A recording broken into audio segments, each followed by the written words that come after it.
Prayer, Councilwoman Gross, followed by the Pledge of Allegiance. Heavenly Father, as we all stand here together tonight, our honored guests, resident council, we ask that you bless and keep us safe and all those we love and our community. We humbly ask you to extend your loving arms around all those who protect and serve us every day, our military, our firefighters, and our police. In your name we pray. Amen. Amen.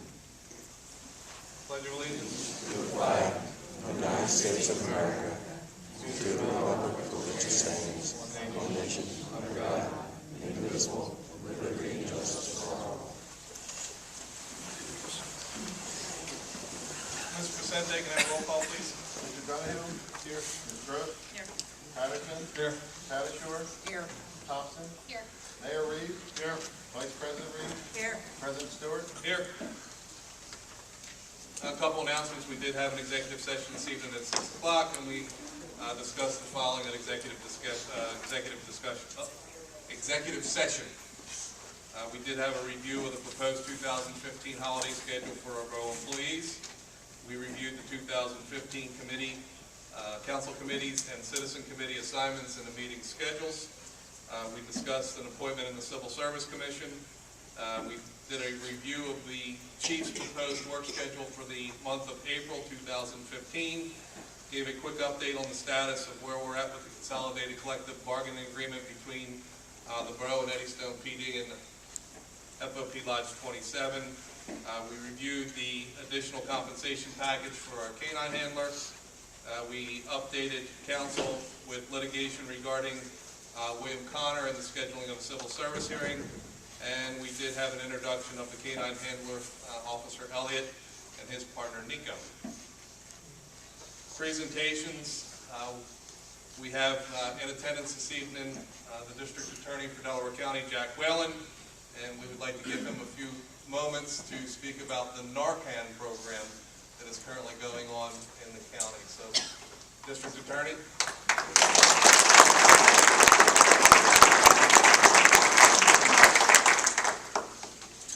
I'd like to thank council, certainly the mayor, the police department, and the fire department that's here today. It's a great opportunity for me to be here today. As many of you know, I love Eddystone. I always feel that I'm part of your community. I served as the solicitor in Eddystone for a little over 20 years, so it's a great honor for me to be back. I was at the other building trying to get in, and then I realized the sign said to come here. So this is a beautiful building, and you should be commended, and council should be commended for such a great building. In regard to naloxone, naloxone is the drug that we've utilized in Delaware County now. But by give you a brief background in regard to naloxone, what occurred is that we saw the epidemic of heroin, of opioid abuse across Delaware County. It was here in Eddystone, it was in Ridley, it's in Ridley Park, it's in Radnor, it's in Collingdale, it's in Concord Township. And I met with the school superintendents, and every single superintendent across Delaware County admitted that they had a problem with opioid drug abuse with the students and with adults. So we looked at that and we formulated the heroin task force, and as part of the heroin task force, we knew that we needed to make some changes. We knew we needed to make a difference. I attended a seminar in Annapolis, and I saw Quincy, Massachusetts, and Quincy has a great program where police officers carry this life-saving drug naloxone in their glove compartment. And at that point, I came back from Quincy, and we made a determination that we were going to do it here. There was one problem. Police officers or anyone else can't distribute a medication without a license to do so or without the law being changed. And unfortunately, although we came back to do that, we had to go lobby the legislators. Representative Hackett, Representative Jean DiGirolamo out of Bucks County came forward. They put together legislation, and in that legislation, it authorized the police to carry naloxone. It also put together a Good Samaritan aspect of the legislation where if somebody calls, if you have a child or if you have an adult that's overdosing and you call to get that child, that adult, some help, call 911, you can't be prosecuted for doing that, so that there's no hesitancy to get somebody to call 911 to get help to a teenager, to a young adult, to anybody who is experiencing an overdose. So that was also part of the legislation. My involvement personally was with lobbying for the naloxone. We were successful in that lobbying, and on Thanksgiving weekend, we got together, we purchased in the district attorney's office enough naloxone to equip every single patrol car throughout Delaware County. They started carrying it on Thanksgiving weekend, and there were immediate saves. I'm proud to tell you today that Eddystone Police Department has been second to none in carrying the dose and administering the dose. You've already had 3 saves utilizing naloxone with your police department. Officer Pretty, who's here today, was involved in 2 of those saves. One was actually in a bar where someone had passed out. Another one was in a home where they called. And a third one was actually in a taxi cab in Eddystone Borough. And this was utilized, and it's a miracle drug in that this naloxone will immediately reverse the effects of an overdose as it applies to opioids. So once it's sprayed up the nostril, it will have an immediate effect. And if it doesn't have an immediate effect, what would occur is the officer then would wait a couple minutes and administer a second dose. What typically happens in many of these cases is that you have a great EMS crew, great paramedics, and ambulance crew that runs on a daily basis. They usually come as backup, and they, in many of these cases, and across the county, have been the backup entity that will take over. And that's the way it's supposed to be. Once the police officer starts, then the paramedics can take over. But the result has been 3 lives saved in Eddystone. And across Delaware County, since we've put this in every single patrol vehicle in Delaware County, 25 lives have been saved. There's many counties across the state of Pennsylvania that are not yet utilizing naloxone, so I've been able to go to different communities and different counties across the state of Pennsylvania, recommending what we're doing here in Delaware County and trying to get them to also utilize naloxone like our police are utilizing. We put the burden on our police to carry automatic defibrillators. They can shock somebody's heart, and they were more than willing to come forward to try to save a life. They were more than willing to take on this task. Nobody complained that's an extra duty for a police officer. So I know the Borough Council is proud of the Eddystone Police Department. I'm proud to be part of it in the past and now working with them as the district attorney, because as I mentioned earlier, your police department is second to none. You should be very proud of them. They're there on a daily basis, working day in and day out to make sure that you're protected. And we on the county level appreciate that, as I know you do, and we will work with your police department and give them the resources that they need on a daily basis. So whenever your police department, and you have Chief Macheski here, he's been great. I've been working with him, whether it's an issue that you have in your neighborhood where you think somebody is selling drugs, or you have an issue in your neighborhood where you think somebody is committing a crime. We will work with the Eddystone Police Department. They pursue it diligently, and we'll continue to work with them to give them the resources they need to make sure that you are safe. So finally, I just want to say that I'm also so glad to be here as part of the introduction of the K-9 unit, because my experience in law enforcement across the county has been that these K-9s are very effective. They deter crime. When people see that you have a K-9 that's trained in the different tactics that K-9 officers use, many people will not even bother. They'll walk away when they see a K-9. And so I think for you and for, I know Ridley Township, I've recommended to them to start, I guess, reactivate, because they used to have a K-9 unit, reactivate their K-9 unit, and they're working on it, but you're ahead of them by starting tonight with this K-9 unit. And I also thank Mr. Vidian, who's here, who has been a great donor over the years.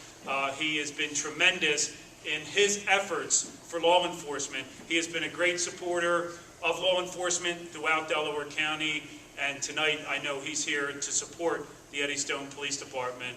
So thank you very much. I'm sorry I talked too long, and if anyone has any questions after the meeting, I'll be happy to stay and answer any questions that you have. Thank you, and thank you to council.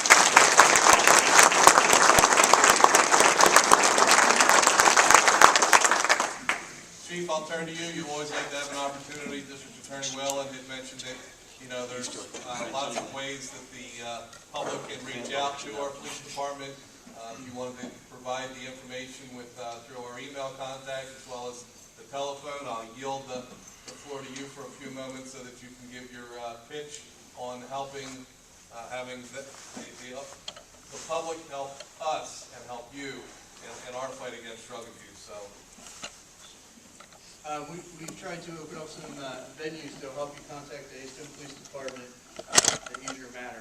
One is you can go to the Eddystone website, www.eddystonepd. You can provide a tip, or you can go to eddystonepdtips.com and provide a tip. Anytime you can call the station at 610-874-9325, leave a message, and one of the officers will get back to you as soon as possible. And also in an effort of community policing, you see officers patrolling town 24 hours a day, 7 days a week. They're just waiting for someone to put the hand out, wave them down, and they'll be more than happy to take whatever concerns you have and pass those on to both the chief as well as the folks that are doing all of our drug work here in the borough. Officer Elliott, would you want to grab the dog?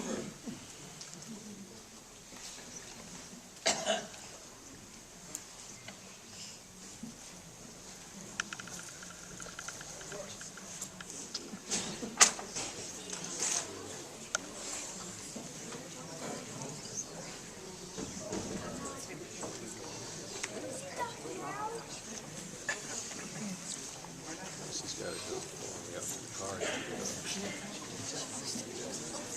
As the suspense builds.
Just to let everybody know is that the police department is in receipt of two what we'll call new police cars to us. One brand new car and a car that was donated to us from Gideon Dodge to be used for the K-9 unit. So both of those cars are on display. So prior to or at the end of the meeting, certainly take the opportunity to look at the new cars, and with great pleasure, it's the first public introduction of Nico, who is the K-9 partner of Officer William Elliott. And at this time, council, I'll entertain a motion for the judge to administer the oath of office to swear William Elliott in as our K-9 handler. All in favor? Aye. Your Honor, if you would do the honor. Pleasure. This dog answers me. That's a hell of a fervor.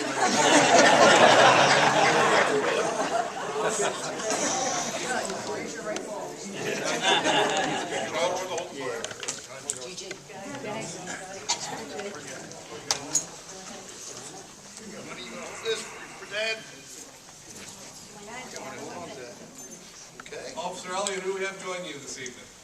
My daughter Sienna, 5. This is my older daughter, Gianna. Don't keep staying on this side. And that's my older daughter Gianna, and that's my girlfriend Stephanie. You Ready, Billy? Yep. Hold the Bible out, honey, so Dad can put his hand on there. Yes, please put your left hand on the Bible, repeat after me. I, Officer William Elliott, I, Officer William Elliott, along with my new K-9 partner Nico, along with my new K-9 partner Nico, do solemnly swear solemnly swear that I will support, defend, and obey that I will support, defend, and obey the Constitution of the United States, the Constitution of the United States, the Constitution of the Commonwealth of Pennsylvania, the Constitution of the Commonwealth of Pennsylvania, the laws and ordinances of the Borough of Eddystone, the laws and ordinances of the Borough of Eddystone, and will discharge my duties and will discharge my duties as a K-9 officer in and for the Borough of Eddystone as a K-9 officer for the Borough of Eddystone with fidelity and integrity. with fidelity and integrity. So help me God. So help me God. Congratulations, Thank Billy. you.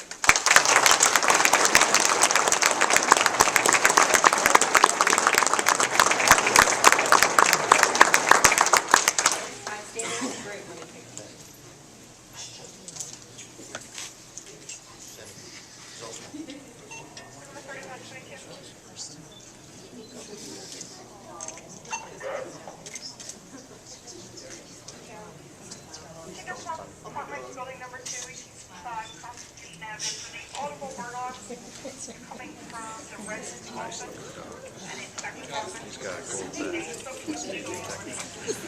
Mayor?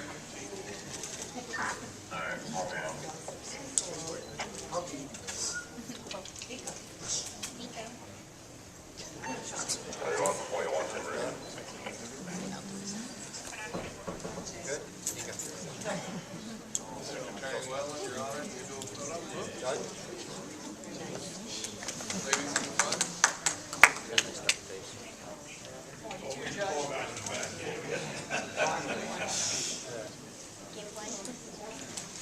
Officer Elliott, if we can grab a photo with the group.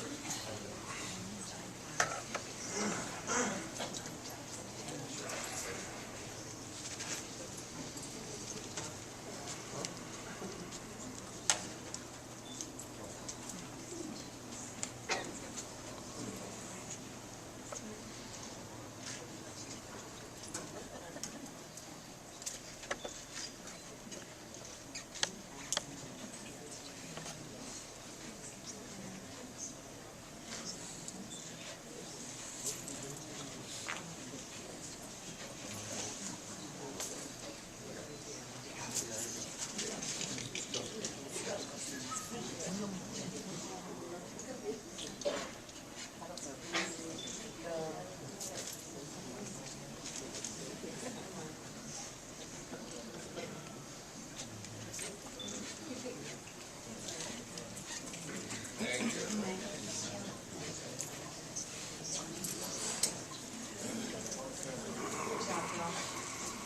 Officer Elliott, as we discussed, that we do have a couple videos that were shot. I cut them down as short as possible, and I turned the volume down. If I can get the audio-visual electronics to work, which is no guarantee, you can just kind of walk us through. It's only about a minute, 20 seconds worth of videos.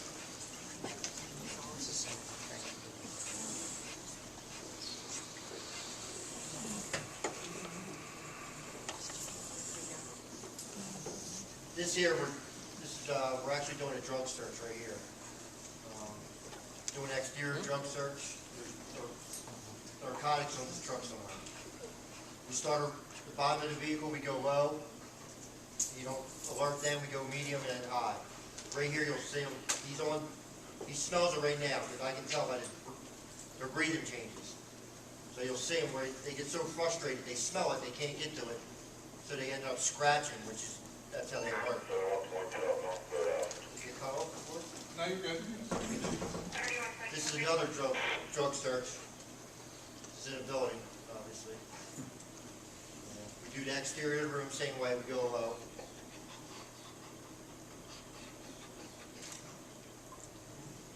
Now that down there, that's the reward. Now this is the guy with the gun call. I get out, the suspect's not complying, I give him commands, he fails to comply. Nico's deployed, as you see here.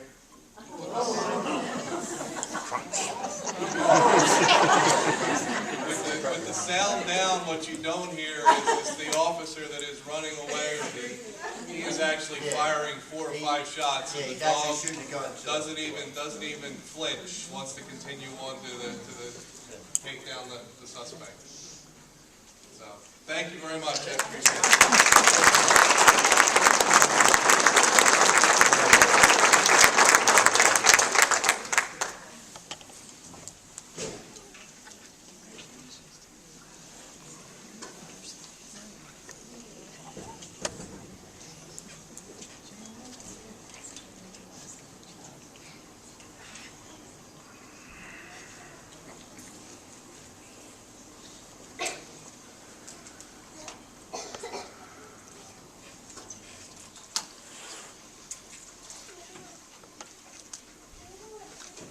Judge, as you know, we don't like to invite you just to do one thing when you come to the Borough of Eddystone. We like to have you multitasking. We do have one vacancy in the Civil Service Commission. Council, at this time, I'll entertain a motion to reappoint Judy Gross to the Civil Service Commission. Make a motion to reappoint Judy Gross to the Civil Service Committee. Second. I have a motion made and seconded. All in favor? Aye. Motion carries. Judy, if you can come forward so the judge can administer your oath to re-office, since you're coming for another term to the Civil Service Commission. Hold the Bible. You won't burn it. I promise it won't catch fire. Hey, Judy, please place your left hand on the Bible, raise your right hand, repeat after me. I, Judith Gross, do solemnly swear I will support, obey, and defend the Constitution of the United States and the Constitution of the Commonwealth of Pennsylvania, and that I will discharge the duties of my alternate Civil Service Commission office for the Borough of Eddystone, I know we should rehearse these things, shouldn't we? With fidelity and to the best of my ability, so help me God. Congratulations, good luck.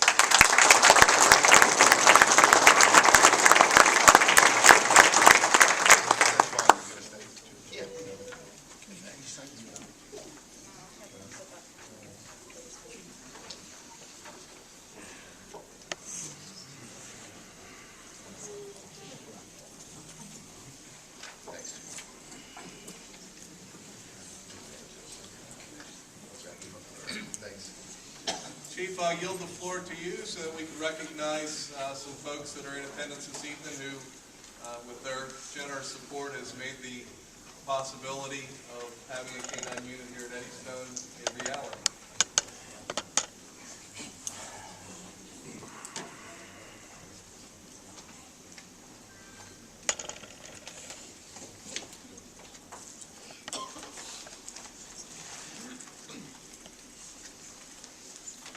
On April 7, 2014, Eddystone Borough Council received some correspondence from Vidian Dodge Chrysler Jeep. Within the correspondence, Steve Vidian offered to procure a police vehicle as well as a K-9 unit to the Borough of Eddystone.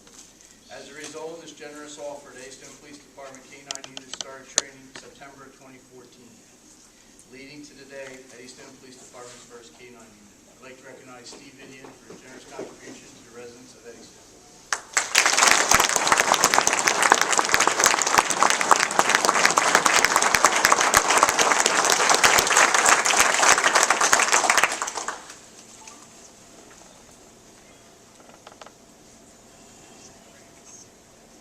Appreciation to Steve Vidian, Vidian Chrysler Dodge Jeep Ram, the donation to the Eddystone Police Department K-9 unit presented by Eddystone Borough Council and Mayor Alan Reeves Jr. Thank you.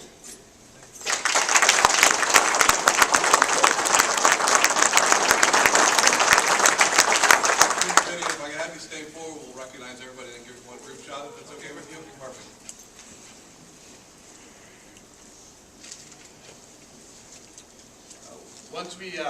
Once Borough Council decided to organize the K-9 program, Marjorie Rinaldi from the Delaware County Kennel Association contacted me and showed her support every day, calling, wanted to see pictures of Nico and monitoring his progress. Today she is here to present Officer Nico with his bulletproof vest and a first aid kit.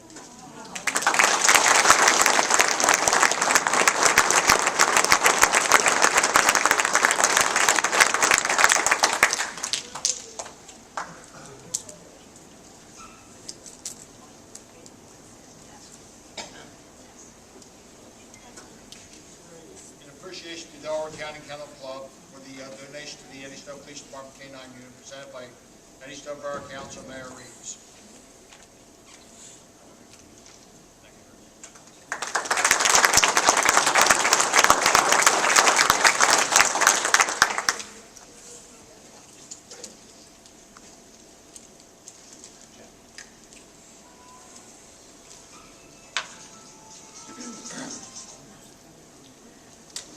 Mr. Jack Galloway for Canopy Prospecting and Eddystone Rail Company has been a supporter and generous contributor to the residents of Eddystone. When I mentioned to Jack that we were starting a K-9 unit, he wanted to know what he could do to support the program. Mr. Galloway made a donation to add to more emergency lighting to the K-9 unit. Thank you, Mr. Galloway.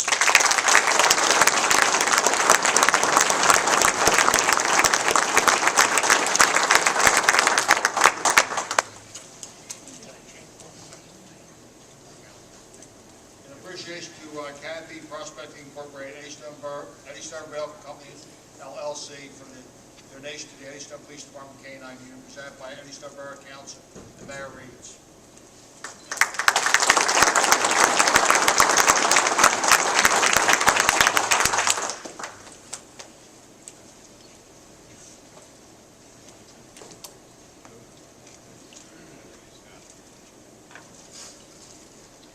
Mr. Ron Temple from Pet Craze. He owns a chain of Pet Craze dog supply stores. He not only supports our K-9, he supports many K-9s in Delaware County. Mr. Temple got us connected with Purina, who's going to pick us up and donate some food for our dog. I'd like to recognize Mr. Ron Temple from Pet Craze.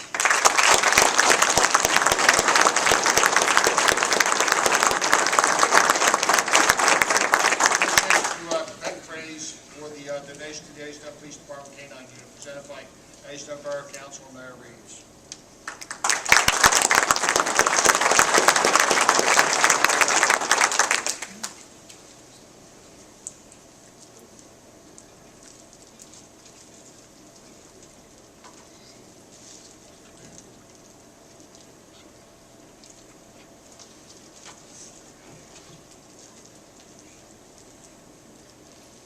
When we started our K-9 programs, we never had one before. We wanted to make sure that it would succeed. We wanted to bring the great tools in to make everything work for us. Wilmington PD Police Academy provided the training for us. The former director down there, a gentleman by the name of Donnie Witt, dedicated his own time. Himself and Officer Elliott, the handler, went to several K-9 kennels, not just in Pennsylvania, in Ohio, and in Virginia, trying to find the perfect dog that matched our handler and matched what we're trying to do here with our department. He did so in his own time and didn't ask for a dime. So we have a lot of appreciation from Mr. Witt. Mr. Witt took employment with another department during the middle of the training. So Mr. Eric Meest of the Wilmington Police Department, who was running the training for our K-9. We completed 6 months, Officer Elliott completed 6 months of training back in September 2014, the last month. Wilmington PD has not charged us anything to donate the time and service to our community. Also, the maintenance training that Officer Elliott is going to be completing each month is cost-free, thanks to Wilmington PD. Representing Wilmington PD is an Eric East.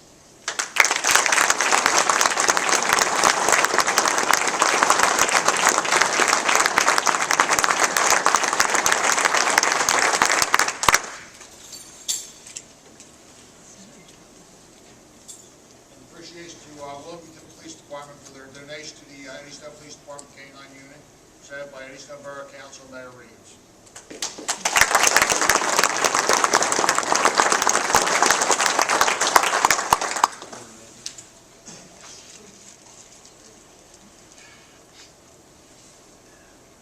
We're fortunate to have an organization in Eddystone made up, and it calls us the Ladies Auxiliary Eddystone Fire Company.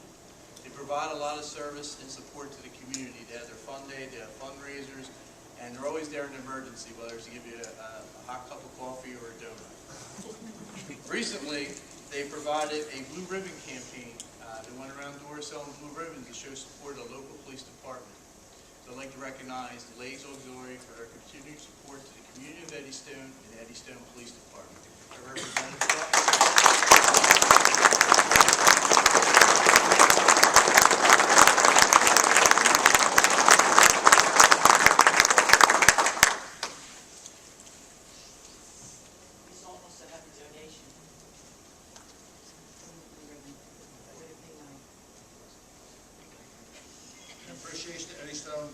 Eddystone Fire Company Liaison Auxiliary for the continued support to the community of Eddystone and the Eddystone Police Department presented by Eddystone Borough Council and Mayor Reeves.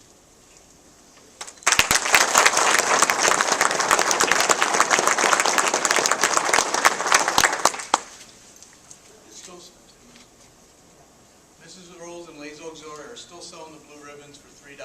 Please contact a member of the Ladies Auxiliary if you wish to participate in the program.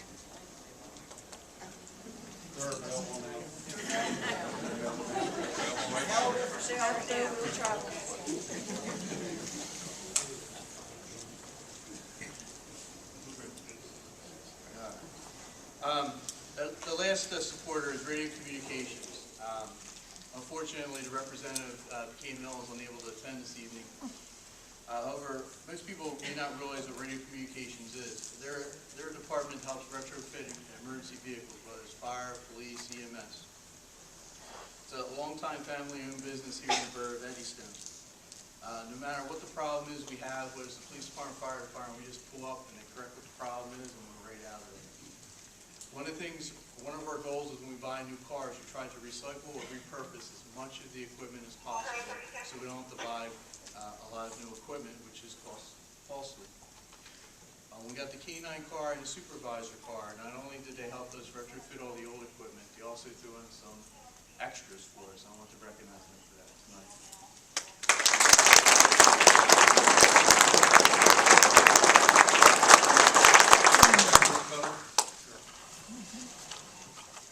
Councilman White, thank you very much for joining us this evening. If you wanted to come forward and grab a little photo here with the group, that would be much appreciated.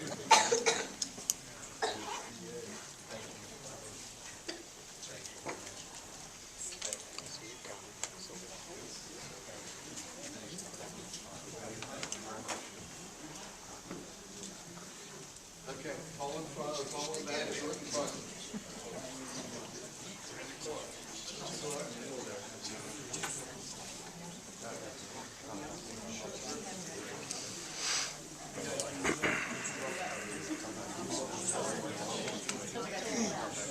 Officer Elliott, it wouldn't be a picture without you this evening, sir. Certainly feel free to bring the girls in if you'd like.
And Officer Elliott, your friends from Wilmington PD, as much as they've enjoyed you over the last 6 months, they wanted to take this opportunity to just do a very short presentation, give you your certificate of completion or graduation from the program. But I do understand you got to go back and see them every once a month? Tomorrow. Twice a month. So, gentlemen, if you'd like to come forward, and Officer Elliott to receive your certificate of completion. Well, I appreciate everybody, the invitation. I'm Sergeant Vitale. I'm the K9 Unit Supervisor in Wilmington. This is Jose Santana, who's a trainer, in addition to Eric and obviously Bill. And we open the invitation to everybody. We not only do in-state in Delaware, we do out-of-state because it's a partnership. I'm a prior handler. I have like over 15, 16 years of service. My daughter's name is Gianna. You know, she was 2 years old, and I now have a retired K9 at home, and she's 18. So you guys are getting, you know, it's a great thing, and I've had 2 dogs. So you're not only gaining just a dog, you're gaining the handler, the family's going to gain it, the community's going to just gain and learn from it and enjoy it. And it's really a career within a career, and it's a very special. We're all prior handlers. So we're going to give him his certificates. One is for the scent detection, which is essentially the 10 weeks, which continues out throughout the training. And the other will be for the 14 weeks, or I guess the 14 weeks for the 24 weeks for the patrol part of it, grand total. And Bill's going to come back. He'll be back with us twice a month, and we welcome. He's an excellent handler.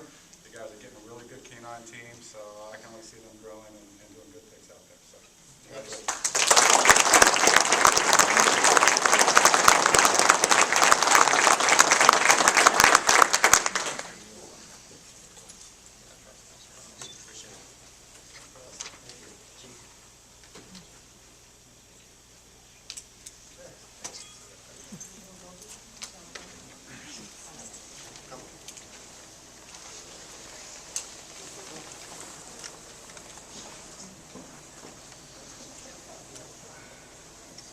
Officer Elliott, thank you very much for the time and dedication that you have spent over the last 6 months and going through this extensive training program.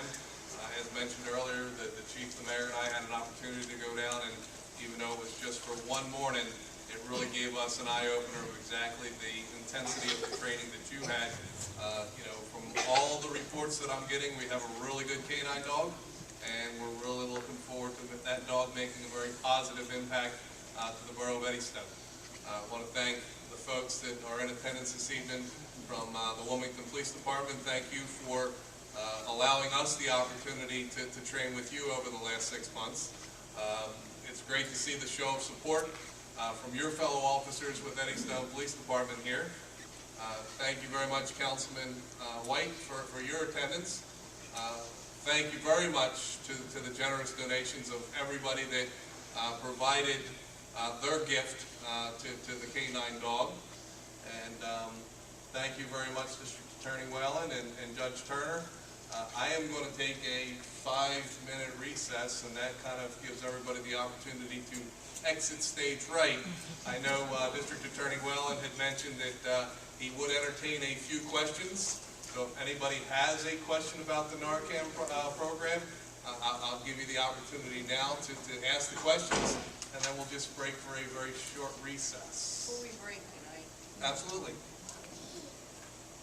District Attorney, well, and I have a present for you. Here you go. You are officially pinned. You're Eddystone pinned now. Put your hearts here.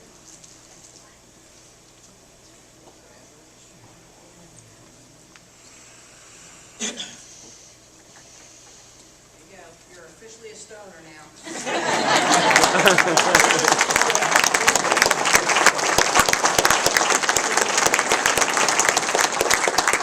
Does anybody have any questions for District Attorney Whalen?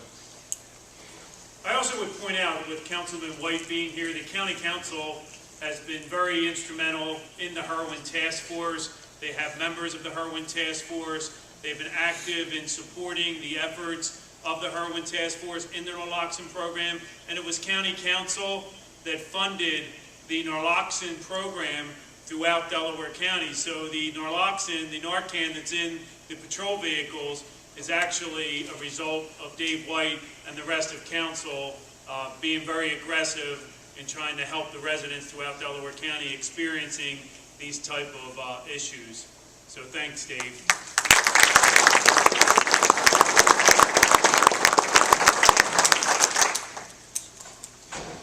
With no questions, I will just call for a 5-minute recess.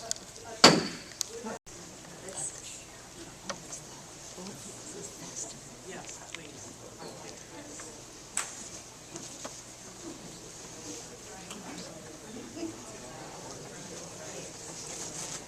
We're going to bring Mr. Nico back in because I have to see him.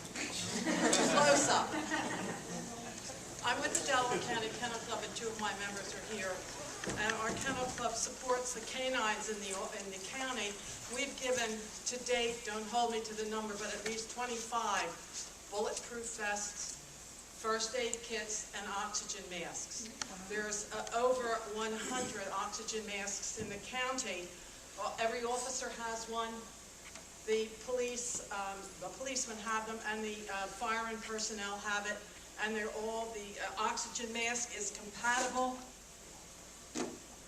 with all the equipment that is carried by the fire and the police and the EMTs.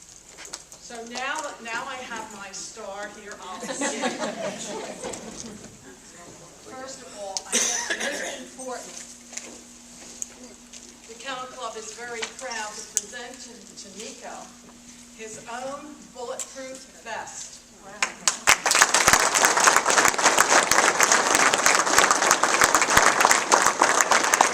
We hope it's never needed and it's never used. Okay.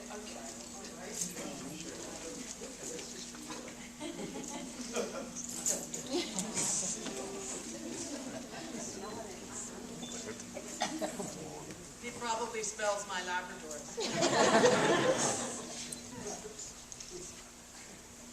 That's the first presentation, and it came with a very nice bag, and I have a box over there if you wanted to kind of store it. This is a first aid kit that was referred to us, canine first aid kit, by the state police. This was designed by, thank you. This is the box in case you want to keep it in the car. Thank you. It was designed by a Border Patrol officer in conjunction with Homeland Security. And it's designed especially for the canine. And again, we hope it's never used or never needed. And there are some things in there that the officer might need too. All right? Thank you. Nico, this is for you.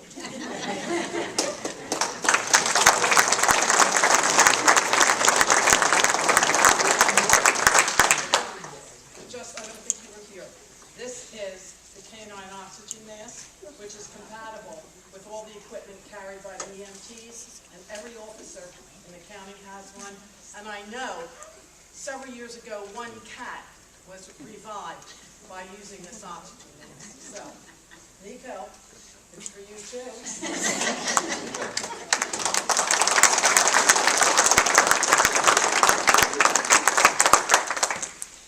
Now I would like to read a letter and awards and certificates. This is from, that's all right, he can speak. It's from Thaddeus Kirkland. As your state representative, please accept my congratulations on being honored by the Delaware County Kennel Club for your service and dedication to Eddystone Police Department and its residents. I am sure I join with your family and friends in saluting your outstanding faithful service, which have ultimately resulted in much deserved recognition. As a state legislator, I am particularly proud of the example of elegance, of excellence, you and your canine officer, Nico, exhibit for the Borough of Eddystone. I am always delighted to see people like yourself taking an active interest in service to the community. Once again, my sincere congratulations to you and Nico on this tremendous honor. As always, it's a pleasure to be of service to the residents of the 159th Legislative District, and if I can help, please let me know. And I'd like to present that to you. Thank you.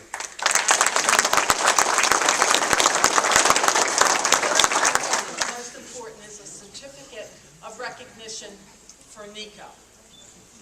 Of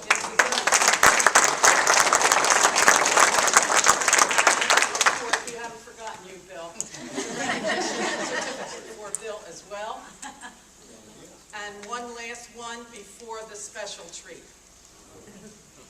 This is a certificate of special congressional recognition presented to Officer William Elliott and Canine Nico in recognition of outstanding and invaluable service to the community, signed by Patrick Meehan, Member of Congress.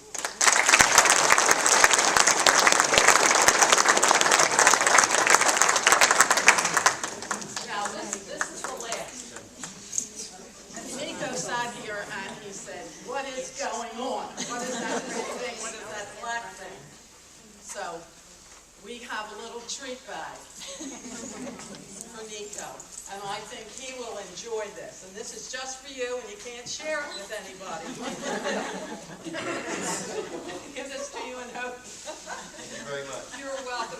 Stay safe, and God bless you both. Thank you.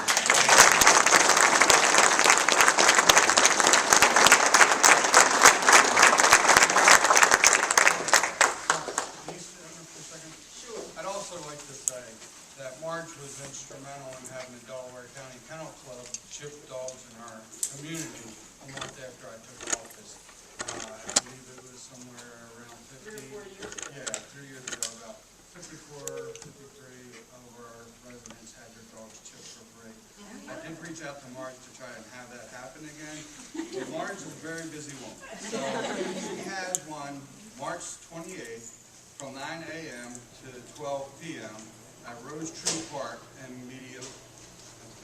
That's Rain or shine. Rain or shine, from 9 to noon. Thank you again.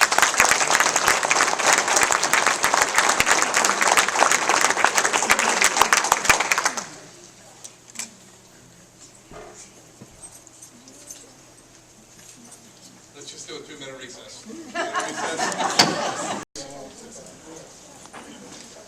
Council, as discussed last meeting, we're joined this evening by Sean Metter. Sean is with the Pennsylvania Fire Recovery Services. It's a service that was brought to our attention through Chief Walsh and Councilwoman Gross a few months ago. And the weather seemed to have gotten the best of us in February, and here we are joined in March. I bring Sean forward. Sean's going to give us an overview of the services that his company provides and try to educate Borough Council on whether or not we wanted to make a decision to sign a contract with his company to recover some of the costs that we have during our first responder incidents. There we go. Sean? All right, thank you. I appreciate your patience. I told you I'd have you out of here by 7:30, and as the 6 members of Borough Council will attest, I'm not good with time. No worries at all. We enjoyed that. I'd love to see the community outpouring you've got here. That does me great. It really does. Great community. Yeah, it seems that way. Okay, I am Sean Meter. I'm the president and the owner of PA Fire Recovery Service. First of all, that's going to be a tough act to follow. That was great. So I'll do the best that I can. I'll keep it brief, to the point, and if you have questions, I'd be happy to address them. PA Fire Recovery Service, who are we? What do we do?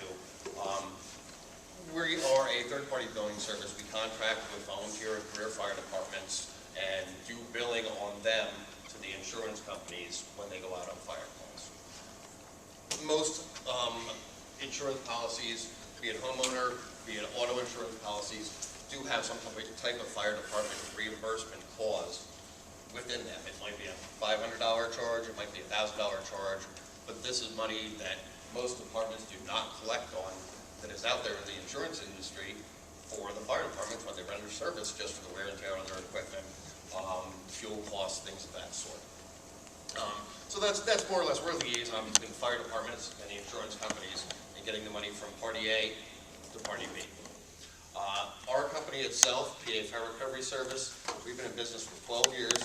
We work with just under 600 fire departments in the Commonwealth of PA. We're only in Pennsylvania. We're not spread all over the country. We have more than enough brothers and sisters here in this state, to utilize our services to keep our doors open and to keep us busy. Last year, just to give you an idea, we collected almost $3 million and put it back into the emergency services. This is money, again, that 5-10 years ago, the fire departments were not getting back for their services. We currently work with a bunch of departments in Delaware County, and I have a list here just to give you an idea. We work with Norwood, Darby, and I'm sorry if I mispronounce anything, because I know there's a lot of local dialogue, and then I'm from up the line a little bit in Allentown, so I might get something wrong. Malvern, Ridley Park, Sharon Hill, Morton Rutledge, Swarthmore, East Lansdowne, Boothwyn, Collingdale 2, Holmes, Chester Township, Tinicum Township, Middletown, Nether Providence, Brookhaven, Upland, SM Falk Lane, Greenridge Aston, the new Rocky Run, and the city of Chester And last week, we just firmed up Lansdowne will be coming on board with this as well. We're just waiting on the contract to come through. So it's not something that's new to this area, and I can tell you, please feel free to contact any of these departments and check up on us. Give Commissioner Jim Johnson a call. He'll tell you what we do in the city environment. Kenny Dawson at Tinicum Township would be great to find out how we do for a volunteer department. You know, in a nutshell, the way that we do it, we try to keep it simple for everybody involved. All the fire department has to do is get us their information when they go on a call. They fax us the run report, or we have online billing, which is something we talk about once we get up and under contract. And we send the bills out to the insurance companies only. We don't burden the homeowners. And we do all the correspondence with the insurance companies. We do any follow-up phone calls, any investigation needs to be done. The insurance companies send us a check. We take a percentage, we send the rest to the fire department. There's no other costs to the department. There's no startup fees. There's no filing cost whatsoever. If we don't collect money for the fire department, we don't get paid ourselves. In a nutshell, that's who we are, that's what we do. So if there's any questions, I'd be happy to try to answer them. Council, any questions? So it's just pay as you go, no retainer, no nothing? Absolutely If nothing. they have a fire, they collect. If not, you don't pay. Exactly. And to give you my background, I have 26 years in the volunteer service. I set it up from a volunteer standpoint, so I couldn't charge a department for anything I couldn't guarantee. It makes us work harder, too. Mr. Waters? Yeah, I've been 35 years in the company. My issue with this is brought up with the company years ago. I was always against it. You bill the resident, right, the homeowner. We do not. You don't? We bill the insurance company. Okay, you bill the insurance company. Then my insurance rate goes up because I have a claim against you. No, sir, your insurance won't go up because of the claim amount. Your actual policy, if there's any surcharge on there, is based on the amount of occurrences. If you have a $5,000 or a $10,000 room of contents, it doesn't make a difference. But if you have another claim 6 months later, you might be okay with 2 occurrences. But by the time you hit your third, that's where your premium is actually going to go up. So I was always for billing commercial and accidents and stuff, but billing in homeowners after they had a fire, because like you said, 1, 2, or 3, they have a fire, and then next week they have something against their homeowners for something else. Then the insurance broker's on the phone going, okay, now we got to raise your rates. It's just, to me, I mean, we pay taxes for fire service if they're built into our taxes here in the town, and to bill a resident for services on the fire end, I just find. I know you're billing the insurance company, but you're really billing the resident, because the insurance company eventually is going to call them on the carpet and say, wait. They're going to do that anyway. Most people see that $500 or the $1,000 in there, and fire department save the house. They're more than happy that they get that money that they're entitled to. And again, it's not based on your dollar amount. It's based on your occurrences before you're going to get an increase in any premium. In general, how many times have we gone back in a year to a home? Has there been? That's the point. You go once, and then the following week their house gets broken into, and they got to file a claim. And then the insurance company's going to be saying, wait a minute here. Is it just for it's the whole fire? point. You got to make sure you don't do something to hurt the residents. Because in the long run, if you hurt the residents, He's not saying it's to a hurt the waste. residents. Right, there's going to be a claim filed regardless. This is just back on the fire department service charge, which is in the policy. Fire. Right. Okay. Right. Could we do it, or we just do it commercial? I'm sorry, what was that? Could we do it where we just did commercial? You could? Sure, absolutely. Auto accidents also, because it's, most of the time it's, Transient. to me, right. It's, Well, how do we know? Anytime we have an accident, it goes up. I have a question. Actually, it's for our fire department. How much equipment have we actually lost? Would you say in the last year? we shouldn't lose any equipment. Huh? We shouldn't lose any equipment. Shouldn't have. We haven't. Or damage. We have. Our hose is taking a beating from this chocolate factory every time we go over there. Right. With all the cocoa powder on the ground. Commercial building. I agree with commercial. Right. I mean, a chocolate factory is a joke. But I'm just worried it's to hammer the residents. In the long run, it comes back to the residents. I don't care if it's through the insurance company or not, it comes back to the residents. We're talking about if it's just for commercial. Yeah, commercial and accidents is That also. should be an issue. We work within your wishes. I guess, just to kind of clarify Dallas's concern is that, it's not as if you're around listening to the police scanner or reading the newspapers to see where Eddystone was. The only information you have to pursue is what Eddystone provides you. So the fire company has to make that initial determination. Is this going to be a call in which we are going to submit it to you for third-party billing? Is that correct? Yes. We can't bill it unless it hits our office. So it's up to the discretion of the fire department? Yes. Okay. And I guess just from a clarification standpoint, and Sean, you might have to chew on this for a little while, is that, we have a volunteer fire company. However, the borough owns the assets. We own the building, we own the trucks. So the contractual relationship here, if we decide to use PA Fire Recovery Services, is it a contractual relationship between the borough and PA Fire Services, or is it a contractual relationship between the fire company and PA Fire Services? And you might be able to answer that question since you're using other volunteer fire departments as well. All volunteer departments and, as a matter of fact, career departments, we're under contract with the fire department themselves. Such as City of Scranton, City of Chester, City of Hazelton, we're all in contract with the It's not a council. The department itself. It's the department itself. Yes, sir. But Tennecomm is a volunteer. And I think, Andy, is Tennecomm basically the same relationship as we are? Yes. Whereas the township owns the facility and the equipment, however, everything else is volunteer, correct? Yes. My personal fire department's the same thing. Yeah. So in this particular case, it's not necessarily, this presentation is geared more towards the fire company and whether or not this is, something that you guys would like to pursue. And, I'm sure Sean has been to other places where they said, thank you for your time. So I guess, if you guys have questions or it's something you guys want to pursue, we'll defer to you guys. What's your percentage? What's your cut base? 15% of what's collected. We bill out $1,000, only collect 100, it's of course only 15% of the 100. And is that a straight scale? It doesn't matter whether it's $1,000 or $10,000 or $100,000? Correct.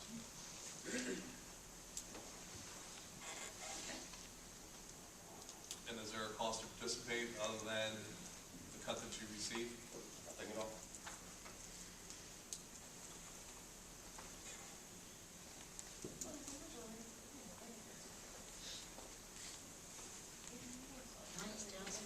Sure. Dallas, Yeah. we do have a billing company already, don't we, We bill for ambulance. for ambulance? And you can't select, that's another thing too, a question, you said you only bill what we send you, but with the ambulance, it's illegal for us to select a bill. We have to bill anybody who calls that ambulance regardless of who it is. We're required to bill them. And you are correct, it is a little bit different in this aspect, especially because the state's starting to establish some guidelines. As a matter of fact, I testified in front of the House of Representatives in Kennett Square a few months back. There's a proposed House bill that's out there dealing with motor vehicle accidents.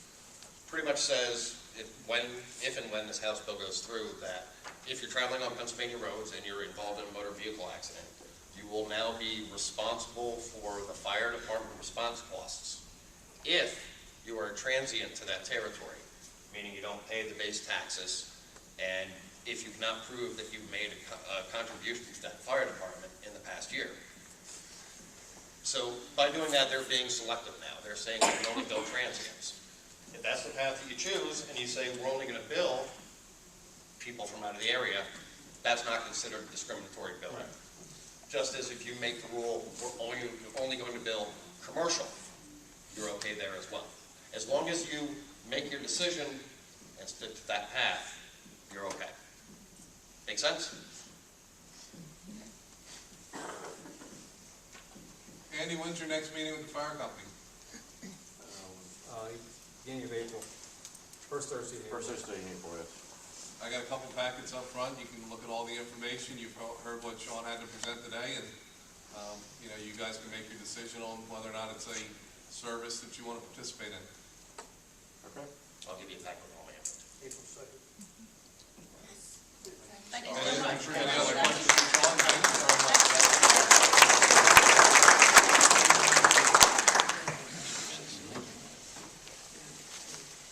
Sean, I do know you have a long ride home too, so I don't look through the door to see who's leaving.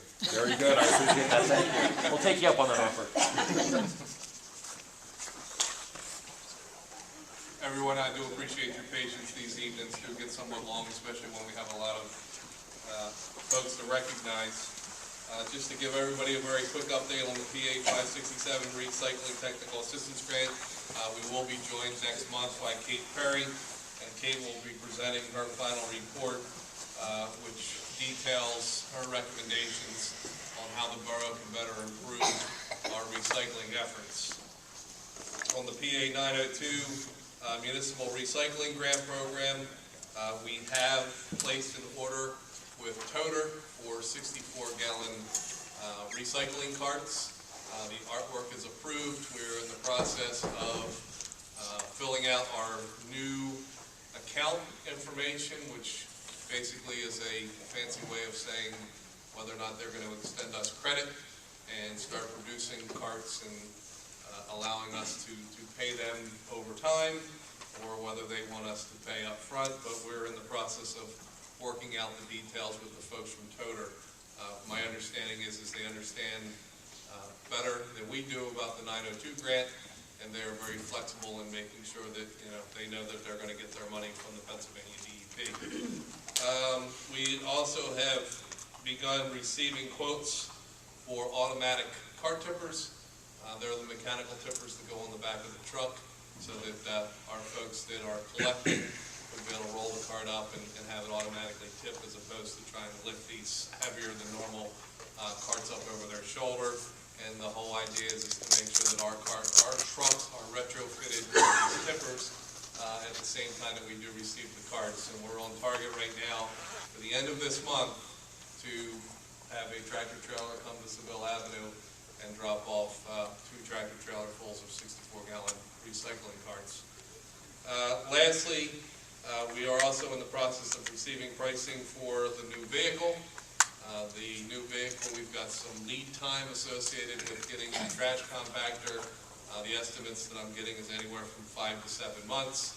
So we're probably going to be placing that order, I would say maybe in the July-August time frame, looking to receive delivery January, February, right in time of when we're getting the tax anticipation note, so that number one, we've got the cash on hand to be able to take receipt of the new truck, and number two is to make sure that we've got time for the submittal of the paperwork to the DEP so we can get the reimbursement check.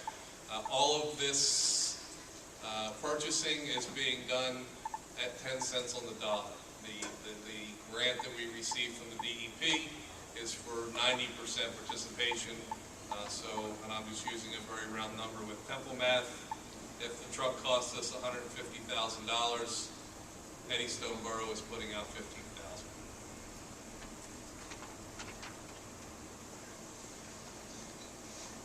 Chief, we moved the meeting for the police emergency management to the 1st of April. That'll give us some time to take a look at the collective bargaining agreement and where we stand. And Councilman Donahue had passed the ordinance changes that have been recommended by the FOP over to our legal counsel, and she's taking a look at the pension changes that has been recommended by the DEP. I did receive a phone call this afternoon from Coastal Clock and Chimes. Councilman Patterson, if I could ask you to make yourself available Wednesday morning around 9 a.m. Carl will be here to replace the motor inside our town clock, as well as to change out the lighting system. It will be an LED lighting system, and he just needs to gain access to the control panel that is in the heater room at Lighthouse Hall. 9 a.m. on Wednesday. And Andy, I got your note about Steve, and if he could start thinking about getting these headers done, that would be great. If he's not interested in doing the headers, the Coastal Chime folks will stencil for us. It's just, I'm sure Steve would, number one, do it at a better price, and two, we're keeping the money local. You should know Thursday night, once he actually gets them physically in his hands, and take a look at them. Perfect. We had a nice, was it 50 degrees today? Did it hit 50? It was supposed to hit 50. Were we in the high 40s? It did hit 50? 51. So you got 53 degrees? All right. It's spring's here. If you guys can push out that old fire truck and get some pictures, I'll be more than willing to sell it on your behalf. Ball's in your court. If you can give me some photos, Mr. Catania's already given me some specs, and I believe you have the spec package in the filing cabinet. So Up the old building, they gotta be in here somewhere. they should be here. Right. Give me something to do in May. If I can list this thing in May, that'd be good.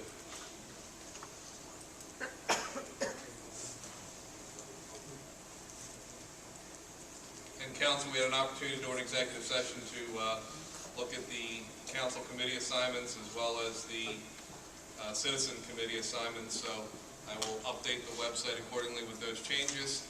And Mr. Vicente, I will send you a note tomorrow with all of the meeting dates so that we can publish the remaining meetings for the year accordingly. Did I go through that quick?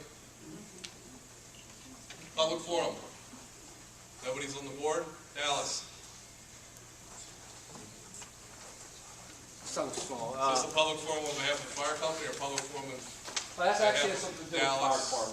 department. Walmart, fire lane, it's atrocious. We got a code today, actually, and we put up an ambulance, and the guy looked at us, he loaded his van, he's like, it's like all the time. They won't move for the fire truck or the ambulance at all. I know you guys are busy, but is there any way of talking to Walmart? Because you'll go over there on a Saturday, and a little security car will be parked behind the people in the fire lane, and the lady's just sitting there, and there's 10 cars parked in the fire lane. We've done what we can to always try to clear that out, but Walmart does not like to tell their customers they can't park there or load equipment, so it's up to us to enforce the fire lane and go through there. But we obviously can't sit in that shopping center the whole day and without the fire lane. We do write tickets for the fire lane there as well as the shopping center and the strip mall over on the other side of the shop. When the guys go through, we do our best to keep it clear. That's the whole idea of that parking guy they have there. He's supposed to kind of observe the parking and everything, make sure you're sitting No, he doesn't, he sits behind me. Could you write a letter to their insurance company and tell them that the insurance company that they're allowing an unsafe condition to exist? Well, I could do that. The other thing is I have a meeting with one of the corporate managers coming up next week. I can address the issue with him. I'm not certain that's store manager. So we can break a window out, put a hose through it, we have a fire. Thank you. Now, the state chased me out of there. Any other public forum? Yes. I want to talk about the school buses on Eddystone Avenue. There's, it's just yesterday, in 30 minutes' time, there was 17 buses going one way. So that's one trip. There's usually 4 trips a day, back and forth. Now, I know I spoke to Darlene at Ridley School District, and she said that all the buses are supposed to take 291. And even though there are a handful of buses that do go down Eddystone because it's easier for them to pick up the kids, Glen's Lane or whatever, I understand that. But, 17 buses in 30 minutes, almost every day, and that's just that one time frame. That's a lot of buses. Michael, maybe you can say. The agreement we have with Ridley School District Department is exactly correct. Is that unless you have a local pickup and discharge of students, you're supposed to take 291, down to exit 8, Ridley Park, and then meander your way back around, even if it is as simple as using Eddystone Avenue as a shortcut to Bullens Lane. That's not supposed to happen. Your discharge or your pickup is supposed to be within the Borough of Eddystone limits. Mayor, sometimes I will... Buses are supposed to go up 291, except for the ones that pick up in Eddystone or the ones that have to be on the blue route or pick up from within area. Off Bullens Lane. So the woodland ones are supposed to be permitted in through here? They're permitted to come off Eddystone Avenue. I will let them know tomorrow.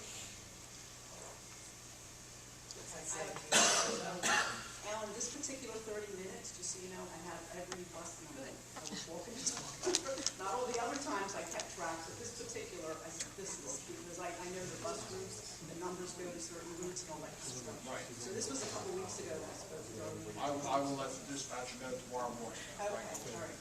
And another thing is, there's a lot of 18-wheeler trucks going down Eddystone Avenue. I mean, all hours, all times of the day and night. Like early in the morning, you know, and I know there's the shipyard, but they've been established here for the longest time, so there's not that many. But these, I think they're taking shortcuts because they're all coming from Chester Pike down Eddystone Avenue.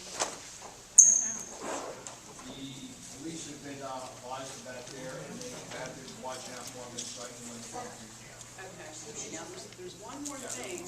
When I was watching the school buses, I'm sorry, there are a few yellow buses. I don't believe they're with Ridley, but are there other buses that park down there too? There are other buses from other districts go down on 4th Street Yeah. there for mechanical work.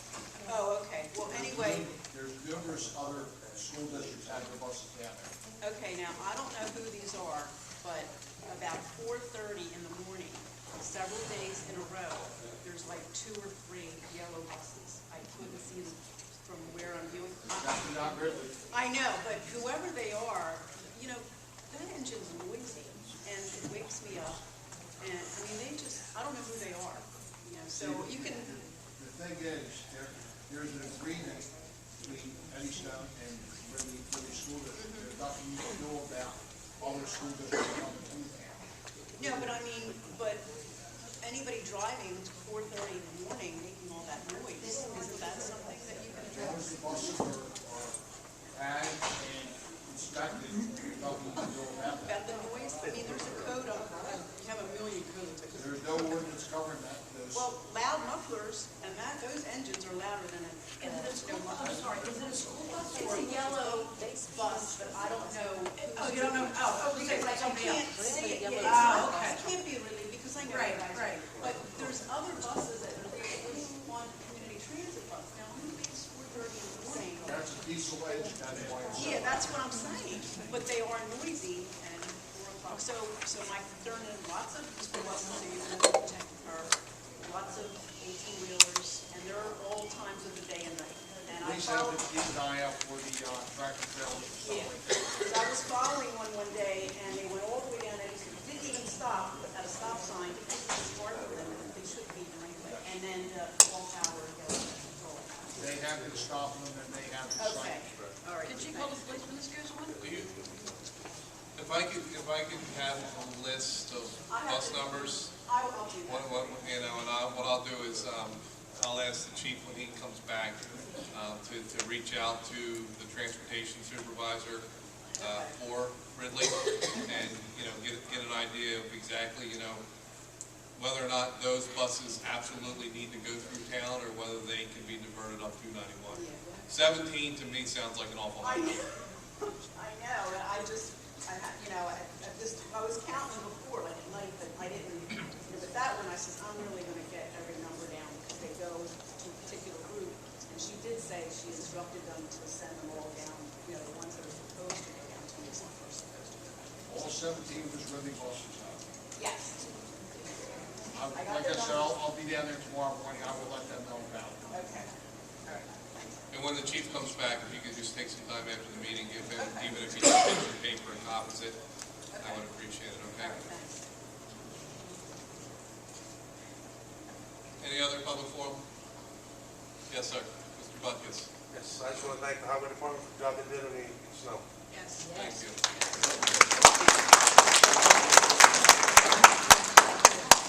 Last call for public forum. Ms. Gross. Ladies Auxiliary would like to hold our cow pie on October 3rd. We'd like to have a mission for the lighthouse and Field Land. October 3rd. And also, we would like to hold our Easter Pizza with the Bunny on March 27th, Friday night, here.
moment for Mr. Waters with the code enforcement report, please.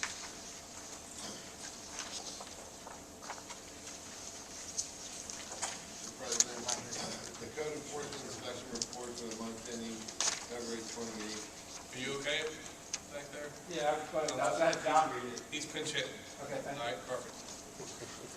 For the month ending February 28th, 2015 as follows. The code department performed 14 inspections, issued 26 work stop orders or violations or citations, 25 work permits were issued, 32 licenses were issued, and the code department received fees in the amount of $9,667.35 in the month. Council, you've heard the code enforcement report for the month ending February 28th, 2015. May I have a motion to accept? Make a motion to accept the code enforcement report as read for the month of February and made part of permanent minutes. Motion made and second. All in favor? Aye. Motion carries. Mr. Vicente, can you pinch hit for the chief and give the monthly police report, please? Mr. President, the Eddystone Borough Police made 321 calls for service in February. They issued 95 traffic and non-traffic parking ticket citations. There were 7 reported accidents that they responded to. There were 12 thefts reported, 11 commercial, 1 residential. Eddystone Police issued 49 parking tickets in the month of February and made 18 criminal arrests. Council, you've heard the police report for the month of February 2015. May I have a motion to accept, please? Make a motion to accept the police report as read for the month of February, made part of permanent minutes. Second. Motion made and second. All in favor? Aye. Motion carries. Mr. Vicente, on behalf of council, please pass along our thanks to Mark for emailing us the workshop and regular meeting minutes for the month of January, as well as the workshop meeting for the month of March, so that we could review that prior to this meeting. Council, I assume you've had an opportunity to review your email, and I will entertain a motion to approve the meeting minutes from February 2015 for the workshop meeting, which was held February 2nd, 2015. So ordered. Second. All in favor? Aye. Motion carries. Council, at this time, I'll entertain a motion to approve the meeting minutes for the regular meeting of February 2015, which was held February 9th. All in favor? Aye. Motion carries. Council, at this time, I'll entertain a motion to approve the meeting minutes for the workshop meeting for March 2015, which was the meeting date March 2nd. I'll make that motion, Mr. President, accept the workshop. Second. Motion made and second. All in favor? Aye.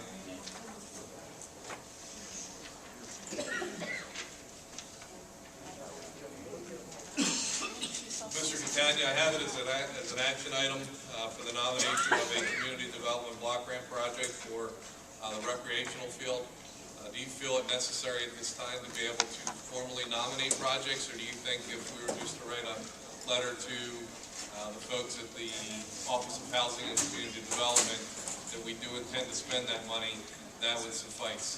I think merely writing a letter to OHCD advising them that you're going to, you would like to expend the money allocated to that particular year on a similar recreational project. Okay. Tim, you can draft that letter for my signature and your signature? Yeah, I'll draft a letter to community development request the use of the unused allocated funds for recreation. Mr. Catania, the way that I understand it in discussions that you and I have had is that money has got to be earmarked for the recreational fields only, correct? That's correct. So, as an example of where we would be able to spend that money, we wanted to put lights on the field. That's an allowable expense. That would be all. Okay, if we wanted to, let's say, do a conversion of the field so that we would be able to do a multi-purpose, 2 baseball diamonds and a soccer field, we would be able to make those grading changes or turf changes to create a soccer environment. Exactly. Okay, but nothing inside the building, just in No, the no, fields. inside. Okay. So council, what I'll charge you with is, we can discuss during the next 30 days some ideas that you would want to spend the $50,000 of community development block grant money for. In the meanwhile, Tim will draft a letter with their intent. When is the expiration on that money, Mr. Catania? They're waiting for the letter. They're waiting for the letter. There is no expiration. Okay.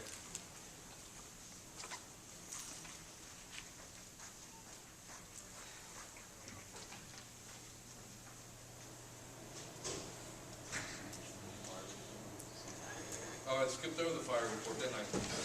Thank you very much. You want to pinch hit for Mr. Walsh? He's here. You're here? Yep.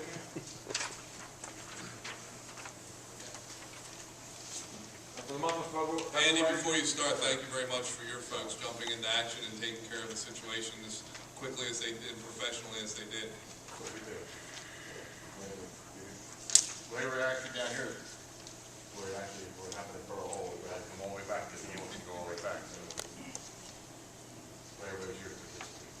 For the month of February, we had 22 calls, 4 fire alarms, 2 building fires. We transferred to a Garden City Fire Company when they had a fire in their town. We had 2 gas leaks. We assisted Ridley Park 3 times. We assisted Tinicum Township twice. We assisted Woodland once. And we assisted the city of Chester once also. 1 smoke detector activation and 4 training nights.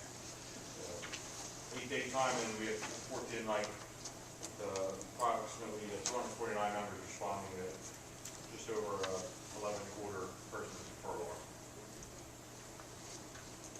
Andy, before I accept or entertain a motion to accept the fire report, I do understand there's a tabletop exercise coming up, a preliminary exercise this Thursday, and then the actual exercise the following Thursday? Yes, for the last year, I've been involved on the county level, along with Tinicum Township and Ridley Township, pre-planning a crude by rail incident.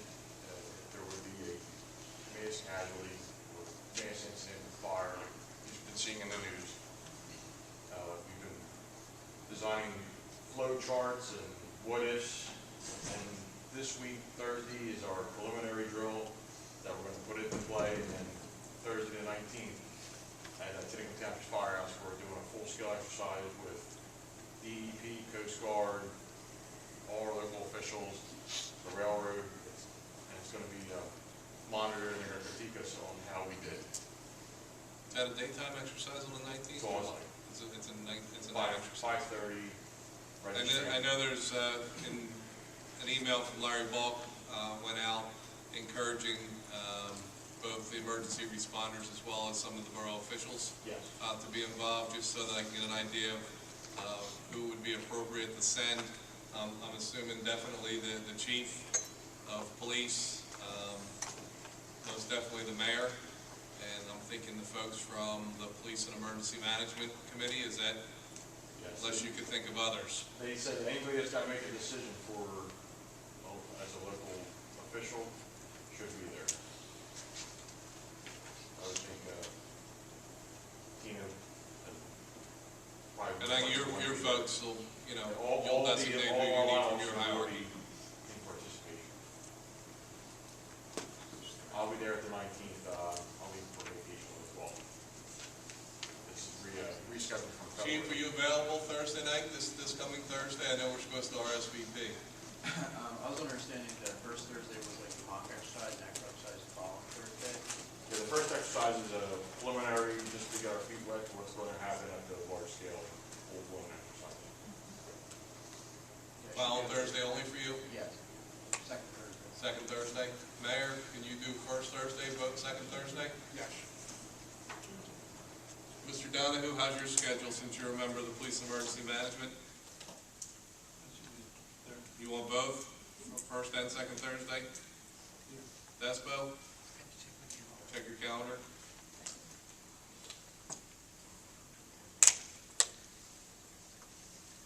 If you can get back to me, I'll just send one RSVP over to, all right. And you need the times, I can get them to you as well. I got the email, I just haven't had the, it's 5 o'clock. 12. And 19th, right, at 5:30? It's 5 and 5, I think 5 o'clock registration. 5, 5:30. 5 p.m. At 10 o'clock, right? I'll be there. So at this time, I'll entertain a motion to accept the fire report for the month of February 2015. All in favor? Aye. Thank you very much, Andy. Just the officer.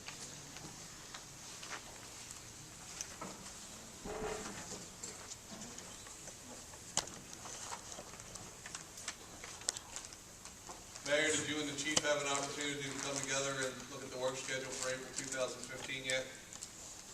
No, not yet. Okay, I will do that tomorrow. all right.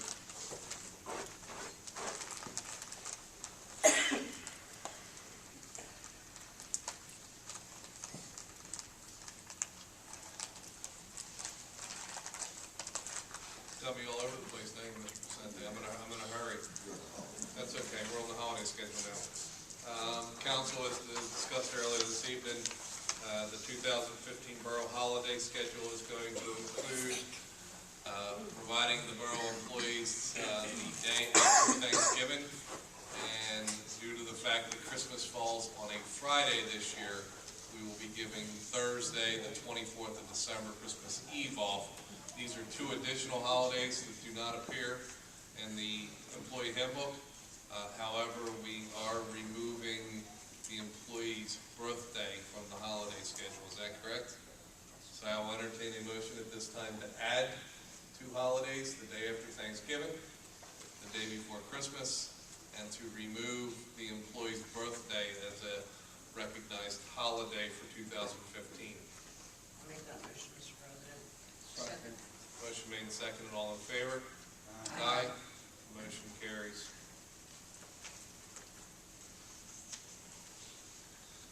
Last order of business is the professional services agreement for fleet maintenance with Taylor and Signor. We entered into an agreement with Taylor and Signor in February of 2014. At that time, we identified the fleet vehicles belonging to the borough, as well as setting pricing for automobile services. Just to give a quick summary, we did change the fleet. We added the 2012 Dodge Charger, which is now 23K9.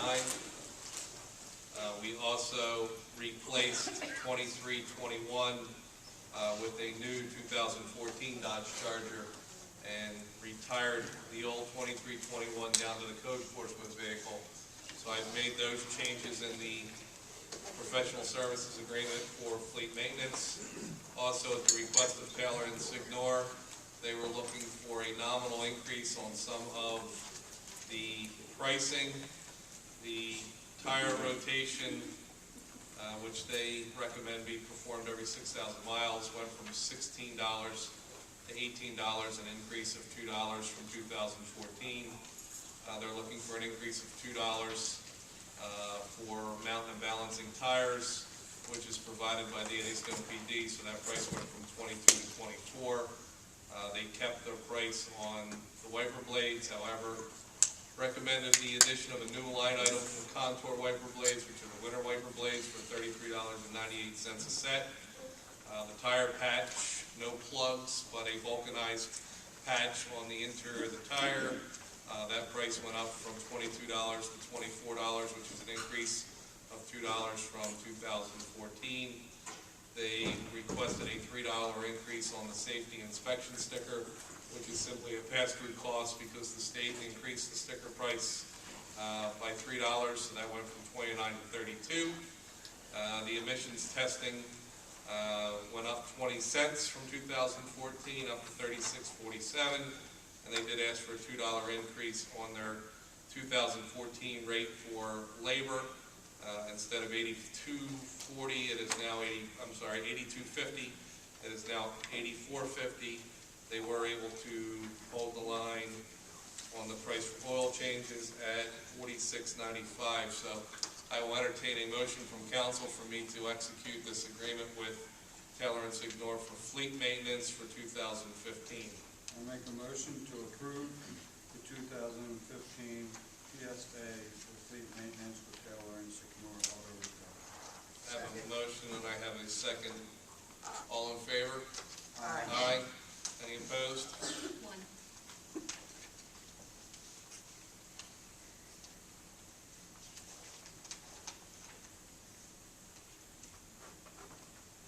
And motion will carry 6-1. We need to do a roll call.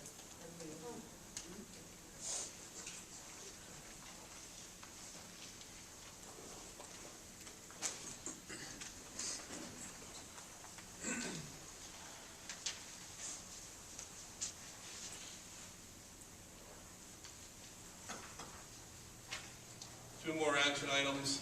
We've got a request from the Ladies Auxiliary to use Joe Hughes Memorial Hall on, that's a Friday night, correct, Judy? The 27th of March for their Pizza with the Easter Bunny. I'll entertain a motion to provide Ladies Auxiliary the opportunity to use Joe Hughes Memorial Hall on Friday the 27th, please. Make a motion to allow the Ladies Auxiliary to use Joe Hughes Memorial Hall on March 27th from 6 to 8. Pizza with Easter Bunny. Motion made and second. All in favor? Aye.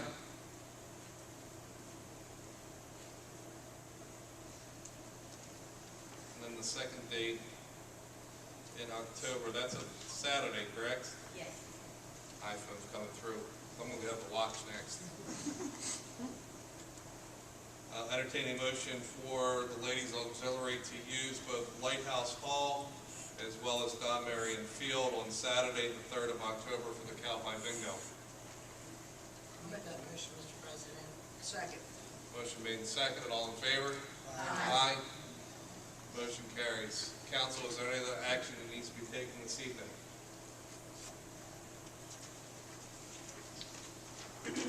Hearing none, upcoming public meetings and events. Mr. Patterson, the meeting of Parks and Recreation is going to be on Tuesday, the 17th at 7 o'clock. And I keep saying Lighthouse Hall. That is Lighthouse Hall, correct? Yes, correct. Ms. Gross, if I heard your message correctly, you've got a meeting of the Historical Society on Monday, the 23rd of March Correct. at 7 o'clock. Correct. I'm assuming that's at Borough Hall Chambers, correct? That's correct.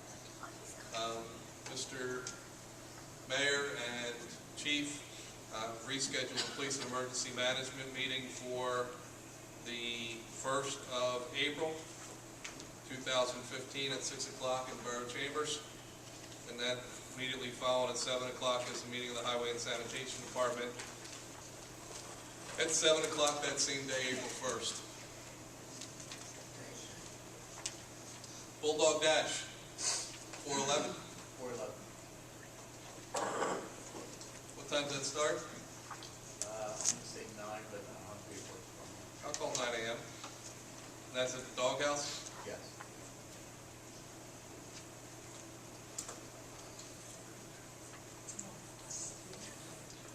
And Tina, I know I'm supposed to put on the website, the Ridley Drama Group. Yes. Do you remember what date that starts? March 13th.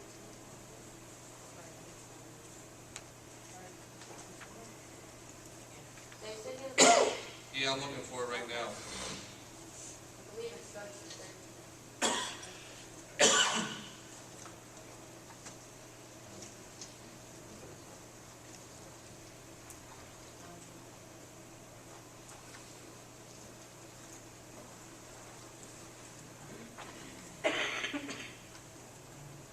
Is it the 13th? Yeah, I believe so. The 13th is Friday, Saturday. There's one show Friday, two shows Saturday, 1 show Sunday, 1 show next Friday, and 1 show next Saturday. Ridley Drama Group. What is the play this year? Legally Blonde, the musical. Legally Blonde? The musical.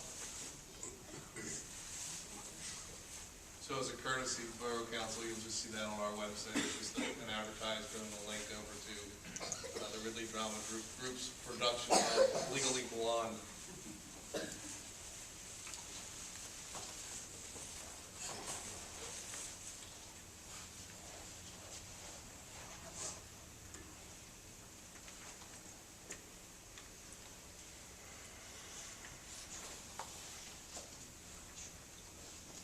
Tina, did you get notification of a civil service meeting? I know that there was one that was scheduled for last week that was continued. Yes, Is it tomorrow? yes, I believe so, 7 p.m. 7 p.m. Yes. Borough Hall? Yes. So there is a meeting of the Civil Service Commission tomorrow at 7 o'clock in Borough Hall. Yes. Any other meetings or events that I am missing? General updates, the Blue Ribbon Campaign, Barbara and Judy and the ladies at the Ladies Auxiliary. We also have red ones for the fire department. I'm also. seeing more and more blue ribbons through town. I was, for We're a gonna couple continue weeks ago, more. I had to hunt around town to find them, and now it seems like there's at least one on every block, which is a good sign. But you have red ribbons and blue for the ribbons fire available department. for sale? Yes, same price. And They'll that's be up at the Borough Hall also if somebody wants to purchase them. Okay, that's $3. Yes. And the borough is also in receipt of blue light bulbs. Revolt Electricity had donated 48 blue light bulbs. So your outside light, if you wanted to change it from a white or a clear bulb to a blue bulb, it's an easy way of, showing your support. At night, you can pop the light on and show the blue lights, so.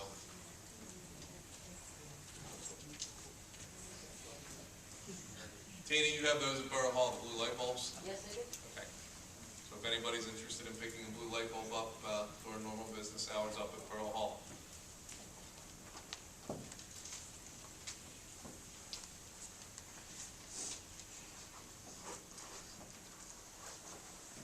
Website, www.eddystoneborough.org.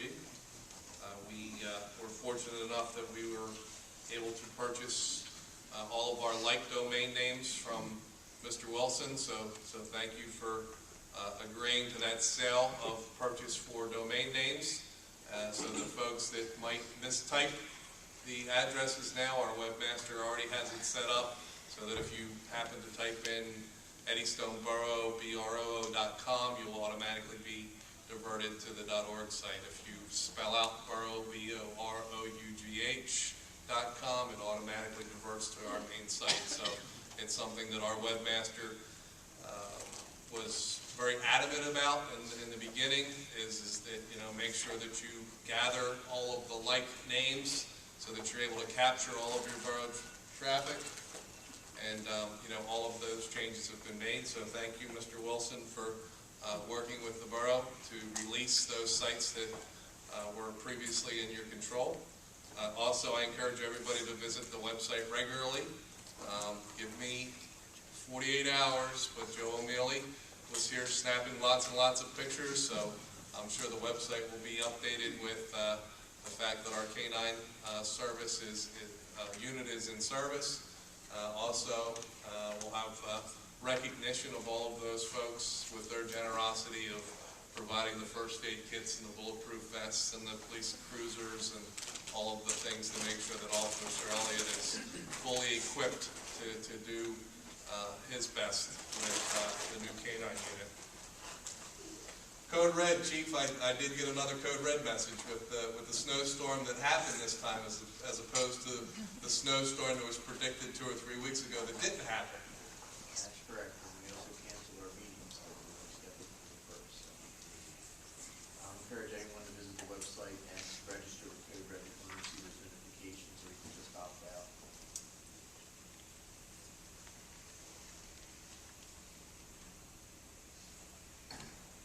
recycling, we're on target for the carts to be delivered the end of the month. Bear with us as, you know, we get the distribution out. I got to work very closely with Tina and the fellow members of council. They will have serial numbers so that we're able to identify which cart is going to which household.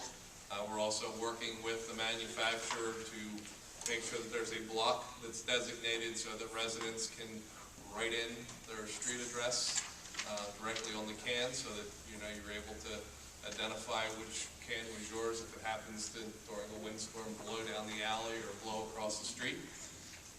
We're also looking at potentially getting some what they call RFID barcodes, which is kind of an inventory type of code, so that the borough would be able to go and scan it, and it would automatically come up on a little handheld of who that particular cart belongs to. So these are all things that we're looking into getting. Time is of the essence. That the key here is to make sure that the residents have the carts so that they can begin, or not begin, but maybe expand on their recycling efforts now. We're just trying to make it a lot easier for everybody to begin the recycling. From the reports that I'm getting from Gene Scott, our highway superintendent, the numbers are going up every month. And I am looking forward to next month when we do get the report from Kate Ferry on how she is going to recommend that the borough proceeds forward with making sure that we get as many folks participating in our recycling effort as possible. I do know that she is focused on participation at the elementary school level. I did get a sneak peek of a lesson plan that is going to be given to the elementary school kids on how or what is recyclable, and also there is a paper retriever box that is going to be installed by our partners down at Suburban Waste. They're going to put a paper retriever box in behind the school. It'll give the school the opportunity to recycle all of the paper that's generated on premises. It's also located so that if the residents choose to put their newspapers and mail and phone books and all of the other paper products in their receptacle, that is collected routinely, and what happens is the paper retriever folks will actually cut a check back to the elementary school. It serves as a fundraiser so that they can offset some of the costs they have throughout the year. I know that the summer camp or the camp program for the fifth graders is a big expense, and you know, everybody that's worked, I think Judy were you part of the ladies auxiliary for a long time, or not ladies auxiliary, the home and school. So just another tool to help the school raise a little more money for the recycling program. Dave, a quick update on Young Lungs at Play. Do we have?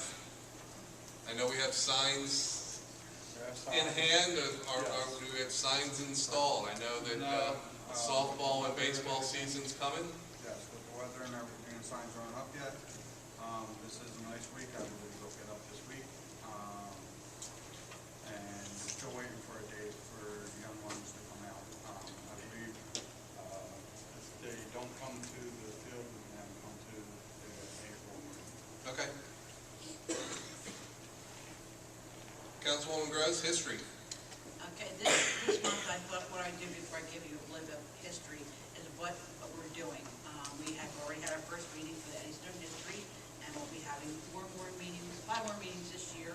This can be a long process, and what we hope to accomplish is what makes Eddystone unique. We'll be starting from way back when we had the first Swede who had land development in Eddystone, and bringing up in decades on what came to our town besides farmland. What did we import? What did we export? Families. There are still families that live in this borough that have been here since the 1700s, which amazes me. Family names, people who lived here from their great-great-greats are still in our town. And businesses. A lot of people didn't know we had theaters, or that we had our rifles made in Eddystone, or, you know, the explosion, or the ammunition. A lot of history like that a lot of people weren't aware of. We hope to bring to you, and little packets of information during the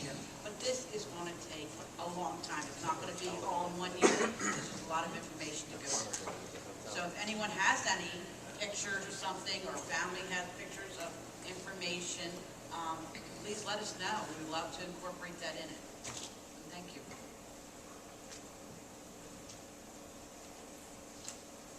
Before I go to roundtable, Chief, I do apologize. You had your first responder cape on when we were going through the action items, and I failed to address your request for some software and hardware upgrades to more efficiently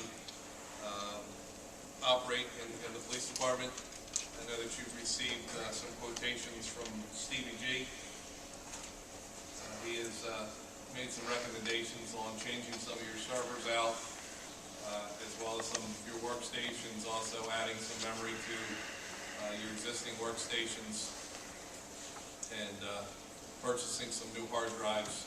The ballpark number that he's got is $4,370. I know that that's just a ballpark number. Steve's usually pretty close and conservative with his numbers. If council was to take action, give you the approval to expend up to $4,500 for making these upgrades, would that suffice with what your plans are? Yes, sir. Council, any questions from or to Chief Macheski regarding the needs that he has in the police department for some upgrades on his computer software and hardware? With no questions, I'll entertain a motion to approve the expenditure of up to $4,500 for computer hardware and software upgrades for the Eddystone Police Department through the quotation from Stevie G. So ordered. Second. Motion made and seconded. All in favor? Aye. Any opposed? Motion carries. So Chief, you can get with Stevie G and tell him you've got the authorization to begin your upgrade. Thank you.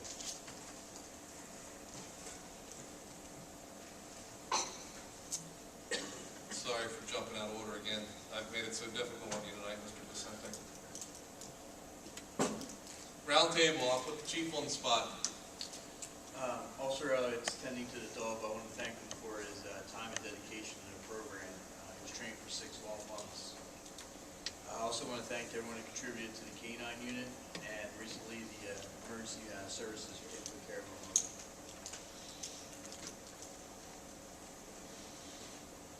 Mayor. Same here, I'd like to congratulate Officer Elliott and Nico for going through all 6 months training. I believe it will work out very well. I would also like to thank Gene Scott and the highway crew for doing an outstanding job on the streets this past week. And that's all I have. Thank you. Councilman Donohue. I'd like to thank everybody that donated stuff for the K-9. I would also like to thank the Lady Auxiliary for doing everything they do for the town. It keeps the morale going for the kids and everything. I see some new faces. I'm going to talk about the recycling again. We've been doing it now for a few months. Me and Dave kind of challenge each other. Literally 2/3 of my trash is recycled. And then I would like to personally thank and congratulate Bill Elliott and Nico for passing the classes.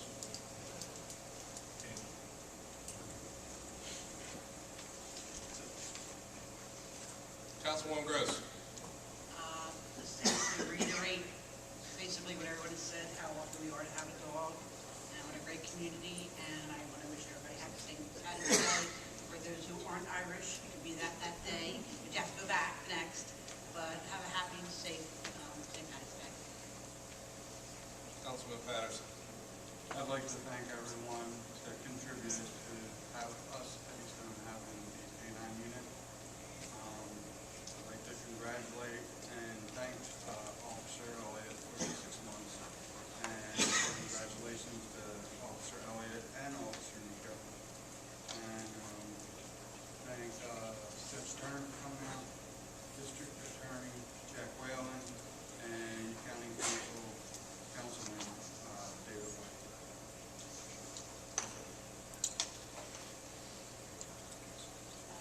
Vice President Reese.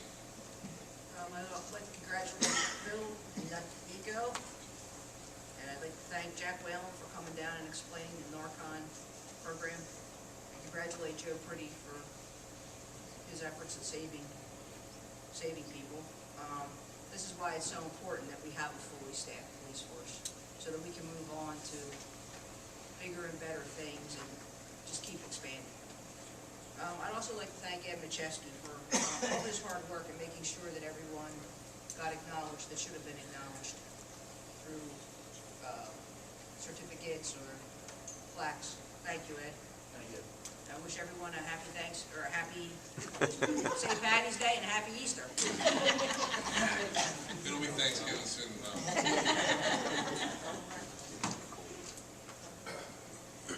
Councilwoman Thompson. Well, I was going to go back towards me. If you weren't prepared, if you need a couple extra seconds, I'll say Councilwoman Patashar. Save best for last. I just wanted to thank everyone who contributed to the K-9 unit. Also, thank you to Bill Elliott. We appreciate your services and taking on this task. And thank you to Jack Whalen, Dave White, and also to Judge Turner coming out tonight. That's it. Councilwoman Patashar. I threw you off. I jumped. You've been doing that all night. I know I have. It's bad. Well, I too would like to thank everybody who donated, their support, their money, whatever we needed for this K-9 unit. Congratulate and thank Officer Elliott, our guests tonight, District Attorney Whalen, Judge Turner, Chief Machewski. It was a wonderful meeting. I love meetings like this. I wish they were all this, wonderful getting the community together. I wanted to remind everybody that March is Women's History Month. The elementary school is working on their project. We will have a presentation, the regular meeting in April for the two winners of the essay contest. And the other thing is we have a couple more weeks left of our tutoring program with really high school. And that's going wonderfully. Dave Patterson and I really enjoy, I hope you don't mind me speaking for you, Dave. No. We really enjoy seeing the kids, and we've had, nobody's dropped out. Every kid has come every week. I think, maybe one is absent every once in a while. But the kids from the high school are doing a good job. Linda Rigby from the high school is doing a great job. Mr. Durazio supporting the program, and we hope to expand it and have, a couple more days, hopefully, next semester. And she's also, this is my last thing, she's also planning on having some parenting classes, I believe, here at Joe Hughes Hall, which is also a good thing. No, it's at Lighthouse. At Lighthouse. Only because the children are going to be there, and they're going to have the high school students play games with the children and gym while their parents are doing. Thank you for correcting me. It will be at the Lighthouse Hall. But we don't know the dates for that yet. We'll be finding out. If we find out, you'll find out. That's all. Thank you. You can make me fall off the truck again. Then he's going to embarrass him. Mr. Catania, you have anything? Nothing further. Nothing further. We will have an answer for you with our recreational funds here in April. Tim will draft a letter off saying that we do intend to spend it, and we'll have a project nominated for you to be able to work on, getting us an estimate. April. If we do lighting, what's the lead time on that? We wouldn't have lighting this baseball season. We would have lighting maybe for soccer, fall. For fall, hopefully. For fall, hopefully. What type of lighting would you recommend? We've been using the muscular type designs, but we haven't done one in 3 years, so there may be something that's just advanced past that. It's saturated. We'll go to whatever is best. Maybe by October 3rd for Cal Fight Bingo, because the last time the cow just wouldn't go. We were into the darkness waiting for the cow to go. So maybe if we turn the lights on, we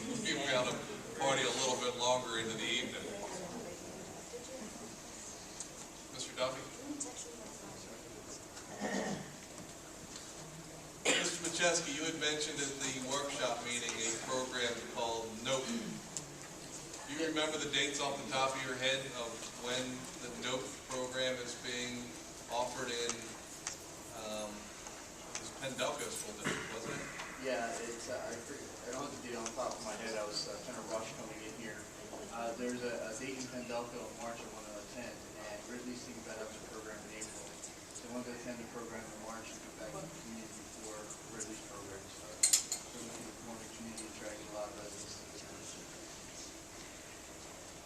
Before you do go, if you were attending the situation, a medical emergency they were having in the corner, there was a concern, a public forum about some buses going through town. I did hear that, and we're going to get bus numbers at the end.